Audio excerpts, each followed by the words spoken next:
Ang mabuting balita ng Panginoon, ayon sa sulat sa mga Hebreo,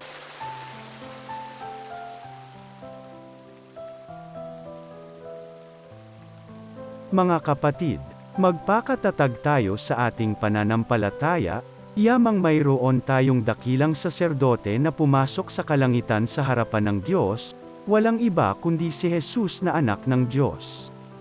Ang dakilang saserdote nating ito ay nakauunawa sa ating mga kahinaan sapagkat sa lahat ng paraay tinukso siyang tulad natin, ngunit hindi nagkasala.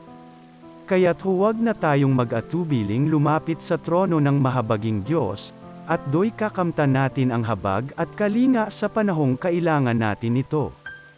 Noong si Jesus ay namumuhay dito sa lupa, siya'y dumalangin at lumuluhang sumamo sa Diyos na makapagliligtas sa kanya sa kamatayan. At dininig siya dahil sa lubusan siyang nagpakumbaba. Bagamat siya ay anak ng Diyos, natutuhan niya ang tunay na kahulugan ng pagsunod sa pamamagitan ng pagtitiis.